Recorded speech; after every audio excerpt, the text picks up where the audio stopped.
이 남자는 즉 언어를 통해 죽음을 멈출 수 있다고 주장했다. 아이러니하게도 노벨상 후보로 거론될 가능성이 제기되기 불과 몇 주 전, 그는 세상을 떠났다. 과연 우연일까? 그렇다면 왜 제대로 식사하고 아침마다 조깅을 하고 비타민을 챙겨 먹으며 건강 관리에 신경 쓰는 사람들조차 결국 노화되고 암이나 당뇨에 걸리며 고통 속에서 죽음을 맞이하는 것일까? 왜 의사들은 종종 속수무책으로 어깨를 으쓱일 뿐일까? 그리고 왜 약들은 점점 효과를 잃어가는 것처럼 보일까? 생물학 박사이자 노벨상 후보로까지 거론되었던 과학자 포타 고라이브는 자신이 그 해답을 찾았다고 말했다. 그는 죽음이 피할 수 없는 선고가 아니라 하나의 오작동, 즉 사람이 매 순간의 말과 생각으로 스스로를 작동시키는 프로그램에서 발생한 오류라고 주장했다. 이것이 과연 어떻게 가능한 일일까? 그는 정확히 무엇을 이해했던 것일까? 그리고 이 사실을 숨기는 데서 이익을 본 사람들은 누구였을까? 지금부터 우리는 포타 고라이브가 발견했다고 주장한 5가지 발견에 대해 이야기하려 한다. 그리고 그 5번째 발견은 당신이 지금까지 삶과 죽음, 그리고 현실 자체에 대해 믿어왔던 모든 것을 뒤집어 놓을 만큼 충격적인 내용이다. 미래의 이 과학자는 1942년 평범한 소련 가정에서 태어났다. 이 아이가 훗날 의학계 전체에 도전하는 인물이 될 것이라고는 그 누구도 상상하지 못했을 것이다. 그는 생물학 박사 학위를 취득했고 러시아 자연과학 아카데미의 학자가 되었다. 그러나 인정에 이르는 길은 가혹했다. 공식 과학계는 그의 이론을 유사과학이라 규정했고 동료들은 그를 조롱했으며 언론은 그를 사기꾼이라 불렀다. 1980년대 중반, 고라이브는 스스로 말하기를 모든 것을 완전히 뒤바꾼 실험을 시작했다. 그는 DNA를 더 이상 단순한 화학적 사슬, 즉 죽은 물질로 보지 말고 정보를 수신하고 전달할 수 있는 살아있는 시스템으로 바라봐야 한다고 제안했다. 다른 과학자들이 도구로 분자를 자르고 분석할 때 그는 그것에 귀를 기울이려 했다. 그리고 DNA가 라디오 신호와 유사한 파동을 방출한다고 주장했다. 그의 이론에 따르면 이 파동에는 건강 상태, 질병, 심지어 수명에 관한 정보까지 담겨 있다는 것이다. 2000년대 초, 고라이브 본인의 말에 따르면 하나의 결정적인 돌파구가 찾아왔다. 그는 DNA가 방사선이나 화학물질에 노출될 때만큼이나 인간의 말과 언어에도 강하게 반응한다는 결론에 도달했다. 과학계의 이 주장은 마치 뺨을 맞은 듯한 충격으로 받아들여졌다. 전통 의학계의 인사들은 그의 연구를 발표조차 거부하며 이렇게 말했다. 그건 불가능하다. 물리학의 법칙에 정면으로 위배된다. 그러나 그의 지지자들에 따르면 그 실험 결과들은 단순히 무시해버릴 수 있는 수준이 아니었다. 그리고 2020년, 기묘한 일이 벌어졌다. 포타 고라이브가 노벨 생리의학상 후보로 추천되었다는 소문이 과학계의 좁은 내부 네트워크를 통해 퍼지기 시작한 것이다. 공식적인 확인은 없었지만 그의 지지자들은 마침내 인정을 받을 날을 기다리고 있었다. 그러나 2020년 11월 17일 포타 고라이브는 78세의 나이로 갑작스럽게 사망한다. 가족들의 증언에 따르면 불과 일주일 전까지만 해도 그는 완전히 건강한 상태였다.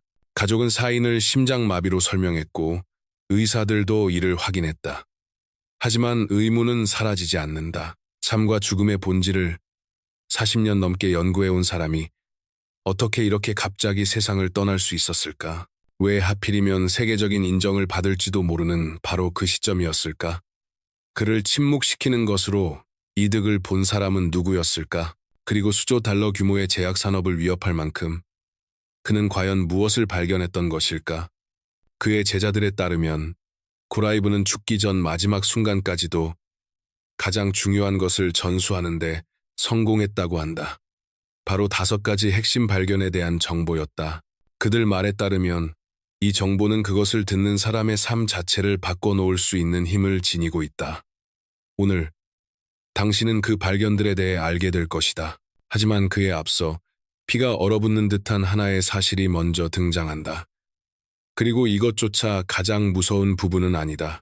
이어서 현대 과학이 지금까지도 명확하게 설명하지 못하는 한 실험이 모습을 드러낸다. 고라이브의 첫 번째 발견은 마치 공상과학 영화의 줄거리처럼 들리는 한 실험과 관련되어 있다.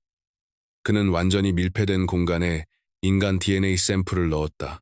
측정 장비들은 그 분자로부터 나오는 미약한 전자기 방사선을 기록했다. 특별할 것은 없었다. 살아있는 조직이라면 어느 정도의 에너지를 방출하는 것이 자연스러운 일이기 때문이다. 모든 결과는 기존 물리학의 틀 안에 들어맞았다. 그 다음 단계에서 그는 DNA를 완전히 실험실에서 제거했다. 공간은 마지막 분자 하나까지 철저히 정화되었고 모든 장비는 여러 차례 점검되었다. 자연의 모든 법칙에 따르면 방사선은 즉시 사라져야 했다. 원천이 제거되었으니 신호 역시 소멸되어야 했다. 논리적으로 완벽한 결론이었다. 그러나 결과는 정반대였다. 측정 장비는 계속해서 파동을 기록했다. 하루가 지났고 또 하루가 지나갔다. 일주일, 한 달이 흘렀다. 무려 40일 동안 완전히 비어있는 실험실 안에서 방사선이 감지되었다. 고라이브는 이 현상을 DNA 팬텀이라고 불렀다. 물질은 사라졌지만 그 흔적 공간 속에 남은 자국, 각인, 홀로그램은 남아있다는 것이었다. 마치 라디오를 끈 뒤에도 멜로디가 머릿속에서 계속 울리는 것처럼 과학자들은 이 실험을 수차례 반복했다. 장비를 바꾸고 독립적인 외부 전문가들을 초청해 검증을 진행했다. 그러나 결과는 변하지 않았다. 팬텀은 사라지지 않았다. 이로써 정보는 물질보다 더 강력할 수 있다는 결론이 드러났고 이는 세상을 순수한 물질로만 설명해온 기존의 세계관에 커다란 충격을 안겼다.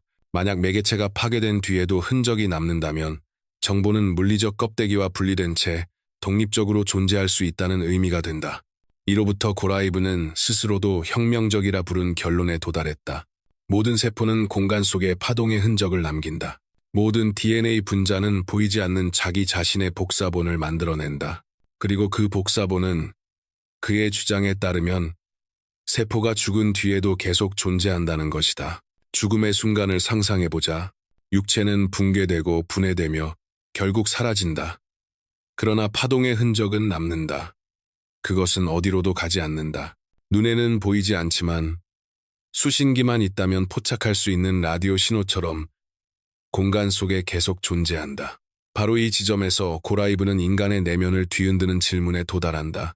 만약 모든 세포가 팬텀을 남긴다면 의식은 어떻게 되는가? 생각, 기억, 한 사람의 성격은 어떻게 되는가? 이 모든 것이 정말 흔적도 없이 사라지는 것일까? 아니면 인간의 개성 역시 육체가 죽은 뒤에도 자신만의 흔적을 남기는 것일까? 이 질문이 그를 두 번째 발견으로 이끌었다. 그리고 바로 여기서부터 이 이야기는 본격적인 스릴러로 변한다. 첫 번째 발견만으로도 이미 발밑의 현실이 무너지는 느낌을 주지만 그 다음에 등장하는 내용은 훨씬 더 섬뜩하다. 이제 주제는 평범한 인간의 말이 단순히 영향을 미치는 수준을 넘어 분자 수준에서 신체를 파괴하거나 회복시킬 수 있다는 주장으로 옮겨가기 때문이다. 고라이브의 두 번째 발견은 그를 지지하던 사람들조차 충격에 빠뜨렸다. 그는 결과가 도저히 믿기 어려운 일련의 실험을 시작했다. 그 핵심은 다음과 같았다. 그의 주장에 따르면 DNA는 단순히 소리에 반응하는 것이 아니다. DNA는 말의 의미 자체를 인식한다. 마치 컴퓨터가 프로그래머의 명령을 이해하듯 말이다. 고라이브는 건강한 인간 DNA 샘플을 채취해 현미경 아래에 놓고 그것을 소리의 파동에 노출시켰다. 이때 사용된 것은 인간의 음성으로 변조된 특수 레이저였다. 이 광선은 소리 정보를 직접 분자 구조 내부로 전달하도록 설계되어 있었다. 첫 번째 단계에서는 모욕과 저주가 사용되었다. 과학자는 의도적으로 가장 거칠고 악의적인 말을 내뱉었다. 현미경 아래에서 나타난 모습은 충격적이었다. 염색체가 변형되고 뒤틀리며 찢어지기 시작한 것이다. 시간이 지날수록 손상은 점점 심해졌다. 고라이브는 실험을 중단하고 정밀 측정을 실시했다. 그 결과는 경악스러웠다. DNA의 파괴 정도는 3만 렌트겐에 해당하는 방사선 노출과 맞먹었다. 비교를 위해 말하자면 인간에게 치명적인 방사선량은 약 400 렌트겐 정도다. 즉, 단 한 번의 저주가 치사량을 훨씬 뛰어넘는 수십 배의 손상을 유발했다는 뜻이다. 그리고 이것은 비유가 아니라 측정 장비로 기록된 물리적 현실로 제시되었다. 그 다음에는 정반대의 실험이 이어졌다. 과학자는 공격적인 말로 손상된 동일한 DNA 샘플을 다시 가져와 전혀 다른 종류의 말에 노출시키기 시작했다. 그는 정교의 기도를 낭독했고 불교의 만트라를 읊었으며 단순하지만 따뜻한 말들을 건넸다. 단, 형식적으로가 아니라 강한 감정과 진심을 담아 말했다. 그러자 많은 사람들이 기적이라고 부를 만한 일이 일어났다. 찢어졌던 염색체가 다시 연결되기 시작했고 손상된 부위가 점차 복구되었다. 이 과정은 관찰 중에 직접 눈으로 확인할 수 있었다. 말에 담긴 감정이 강할수록 회복 속도는 더 빨라졌다. 형식적인 반복보다 진심 어린 기도가 훨씬 더 효과적이었고 무관심보다는 사랑의 상태가 압도적으로 강한 힘을 발휘했다. 바로 그 순간 고라이브는 이후 그의 연구 전반을 관통하는 결론에 도달했다. 사람이 내뱉는 모든 말은 몸을 프로그래밍한다. 이것은 심리학의 문제가 아니었고 암시나 플라세보 효과에 관한 이야기도 아니었다. 그의 주장에 따르면 이는 소리의 파동이 분자 구조에 가하는 직접적인 물리적 영향이었다. 이 이론에 따르면 어머니가 아이에게 소리를 지를 때 그 말은 아이의 DNA를 파괴한다. 같은 일은 내면의 독백에서도 일어난다. 사람이 스스로에게 나는 아프다, 나는 늙었다, 나는 죽어가고 있다 라고 말할 때 고라이브의 주장에 따르면 그 순간 그 사람은 자기 자신을 파괴하는 프로그램을 가동시키는 것이다. 그러나 반대의 메커니즘 역시 존재한다. 자기 자신에게 혹은 타인에게 건네는 친절한 말은 회복의 과정을 활성화한다. 고라이브에게 기도란 하늘에 무엇을 비는 행위가 아니라 유전 코드를 교정할 수 있는 일종의 파동 치료였다. 모든 따뜻한 말은 약이 되었고 모든 저주는 독이 되었다.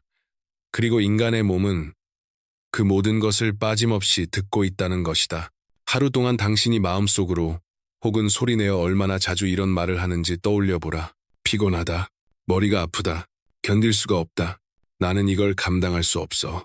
고라이브의 주장에 따르면 이런 말 한마디 한마디는 3만 렌트겐에 해당하는 충격을 DNA에 가하는 것과 같다. 그리고 이것이 몇 달, 몇 년 동안 매일 반복된다고 상상해보라. 그의 이론에 따르면 의사들이 원인을 설명하지 못하는 수많은 질병은 바로 이 과정에서 탄생한다는 것이다. 하지만 이것은 시작에 불과했다.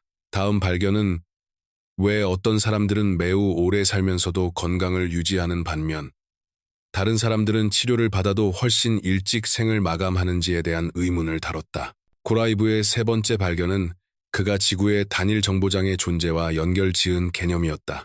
얼핏 들으면 신비주의적으로 들리지만 그는 이것이 계산과 실험을 통해 확인된 사실이라고 주장했다. 그의 개념에 따르면 모든 생명체에 대한 정보는 하나의 공통된 장에 저장되어 있다. 그것은 눈에 보이지 않는 거대한 도서관으로 지금까지 존재했던 모든 세포, 모든 유기체, 그리고 모든 인간의 역사가 그 안에 기록되어 있다는 것이다. 이를 입증하기 위해 고라이브는 식물을 대상으로 한 실험을 진행했다. 그는 젊고 건강한 밀 한 포기를 선택해 그 DNA의 파동 특성을 기록했다. 그리고 거의 죽어가고 있는 늙은 밀을 하나 골랐다. 잎은 누렇게 변해 있었고 줄기는 축 처졌으며 뿌리 시스템은 심각하게 약화된 상태였다. 모든 징후로 보아 그 식물에게 남은 시간은 며칠에 불과해 보였다. 그 다음 과학자는 젊은 밀에서 얻은 파동 정보의 기록을 이 늙은 식물에 노출시키기 시작했다. 결과는 오래 기다릴 필요도 없었다. 약 하루가 지나자 늙은 식물은 되살아나기 시작했다. 새로운 초록잎이 돋아났고 축 처졌던 줄기는 다시 곧게 섰으며 뿌리도 점차 힘을 되찾았다. 일주일이 채 지나지 않았을 때 눈앞에서 벌어지는 광경은 비현실적으로 보일 정도였다. 더 이상 죽어가던 식물은 보이지 않았고 그 자리에 있는 것은 생명력으로 가득 찬 튼튼하고 신선한 새싹이었다. 얼마 전까지의 시들어가던 흔적은 완전히 사라져 있었다. 여기서 핵심적인 질문이 떠올랐다. 이 회복에 필요한 정보는 도대체 어디서 온 것일까? 식물 스스로가 그 정보를 만들어냈을 리는 없었다.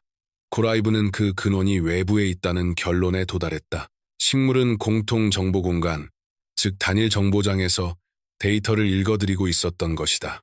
그리고 파동 기록은 단지 통행증, 일종의 접속 코드에 불과했다. 끝없이 펼쳐진 거대한 도서관의 문을 여는 열쇠와 같은 역할을 했다는 것이다. 이후 고라이브는 다음 단계로 나아가 자신의 이론을 동물 실험으로 검증하기로 했다. 그는 심각한 형태의 당뇨병을 앓고 있는 쥐들을 대상으로 유사한 실험을 시작했다. 실험군의 쥐들은 건강한 개체로부터 얻은 파동 정보에 노출되었다. 그 결과는 충격적이었다. 췌장이 다시 기능하기 시작했고 혈당 수치는 점차 감소해 정상 범위로 돌아왔다. 인슐린도, 약물도, 식이요법도 없이 오직 파동 정보만으로 이러한 변화가 일어났다는 것이다. 그리고 그 다음에는 망막이 거의 완전히 파괴된 맹인 쥐들까지 실험 대상에 포함되었다. 이 쥐들은 시력을 가진 건강한 개체들로부터 얻은 파동 정보에 노출되었다. 시간이 흐르자 놀라운 변화가 일어났다. 그들은 다시 보기 시작했다. 고라이브의 주장에 따르면 망막은 말 그대로 무에서 다시 재생되었다.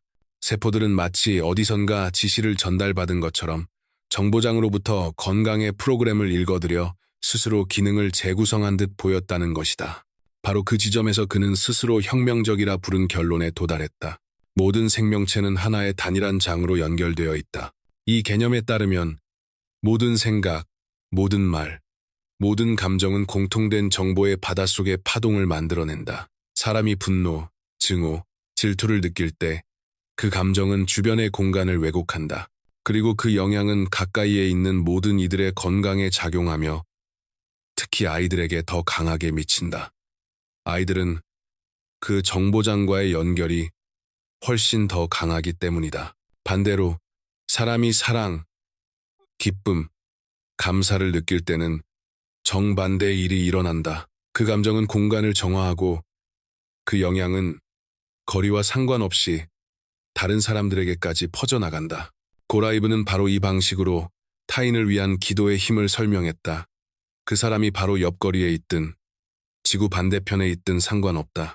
파동은 정보장 속으로 들어가고 그 공간에서는 거리라는 개념이 존재하지 않기 때문에 결국 대상에게 도달한다는 것이다. 이 공간에는 미터도 킬로미터도 존재하지 않는다. 오직 연결만이 있을 뿐이다.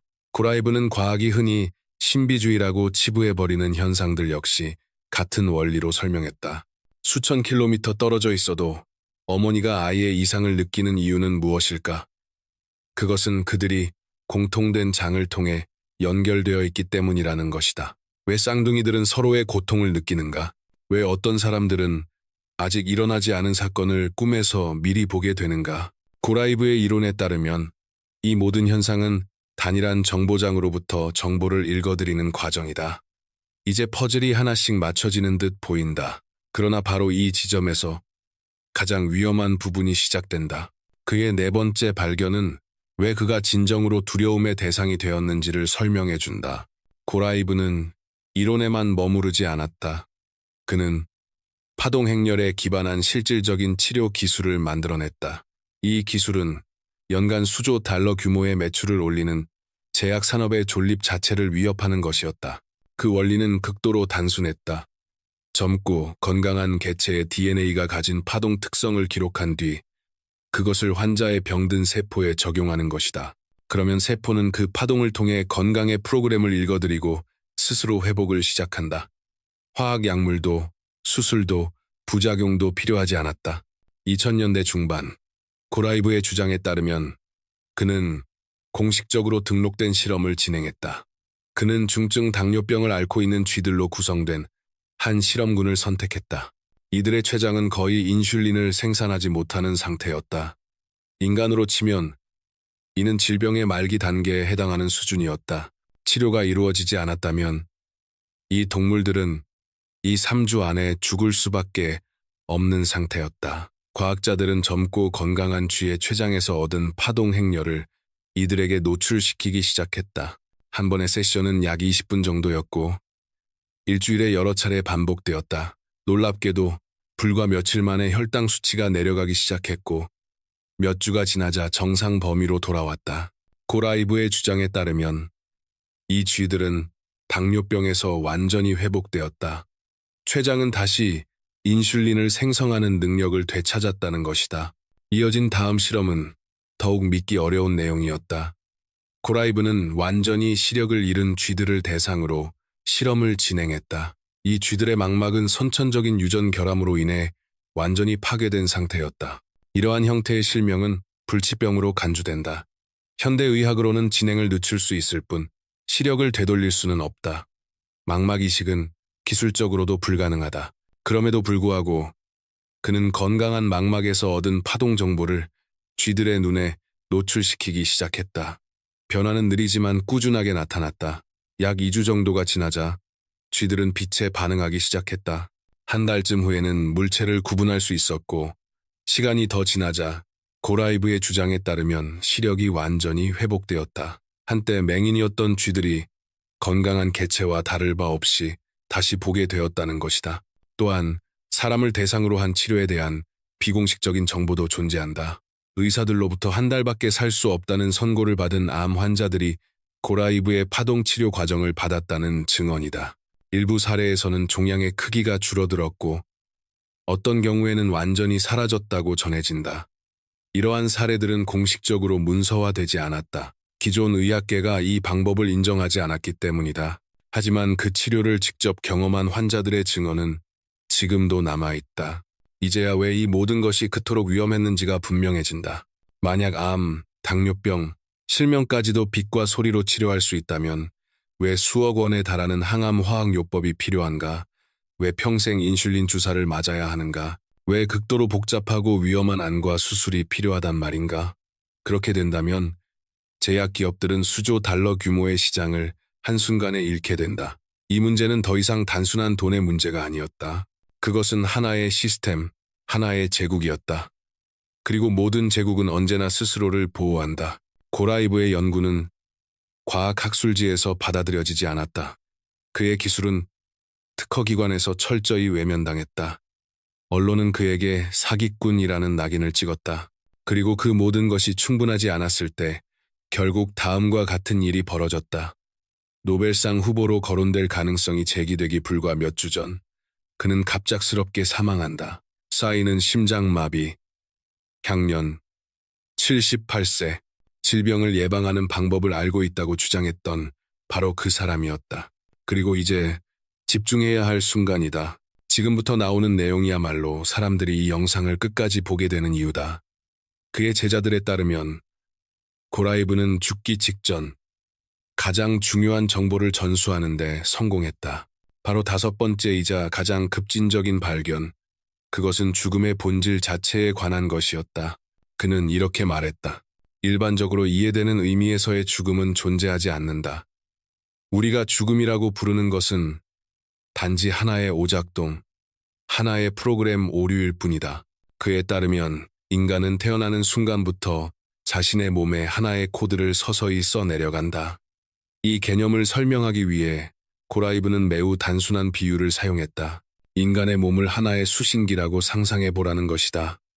극도로 정교하고 복잡하게 조율된 장치이지만 본질적으로는 수신기다. 이 수신기는 정보장으로부터 신호를 받아 그것을 생명으로 변환한다. 수신기가 정상적으로 작동하는 동안 인간은 살아있다. 수신기가 고장나는 순간 우리가 말하는 죽음이 발생한다. 하지만 여기서 핵심적인 질문이 등장한다.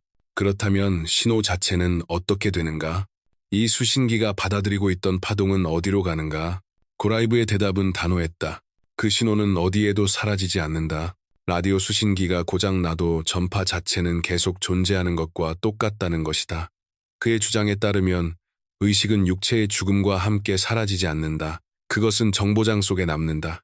마치 앞서 그가 설명했던 DNA의 팬텀 흔적처럼 분자가 파괴된 뒤에도 40일 동안 파동을 방출했던 것과 같은 방식으로 말이다. 하지만 바로 그 다음 가장 위험한 질문이 등장한다. 신호가 남아있다면, 그렇다면 오작동 자체는 어디서 오는가? 왜 수신기는 고장나는가? 수십 차례의 실험과 관찰 끝에 고라이브는 스스로도 섬뜩하다 고 표현한 결론에 도달했다고 한다.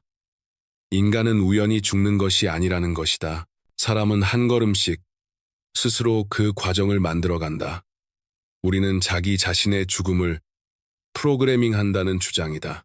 당신이 나는 늙어가고 있어라고 말할 때마다 고라이브의 주장에 따르면 당신은 자기 안에서 노화 프로그램을 실행시키고 있는 것이다.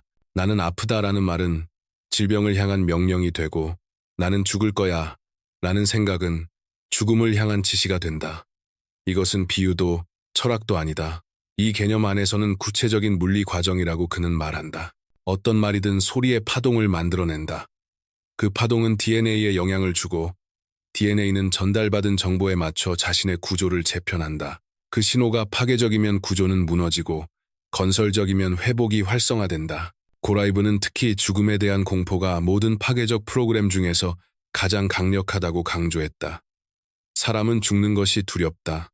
그 두려움은 정보장 속에 거대한 파동을 만들어낸다. 그 파동은 DNA에 고정되고 세포들은 이제 끝을 준비하라는 명령을 받는다. 그러면 노화 과정이 시작되고 신체는 서서히 쇠약해진다. 처음부터 그렇게 설정되어 있었기 때문에 그렇게 된다는 것이다. 하지만 프로그램이 쓰일 수 있다면 다시 쓸 수도 있다. 고라이브는 죽음을 두려워하지 않는 사람들이 더 오래 사는 이유가 그들이 더 용감하거나 더 강해서가 아니라 그들의 DNA 안에 두려움 신호가 존재하지 않기 때문이라고 주장했다. 세포들은 죽으라는 명령을 받지 않는다. 그는 전 세계의 장수인들을 연구했다. 100세, 110세, 심지어 150세까지 살았다고 전해지는 사람들까지. 그는 공통된 패턴을 찾으려 했다. 식단도, 운동도, 약물도 하나의 확실한 답을 주지 못했다.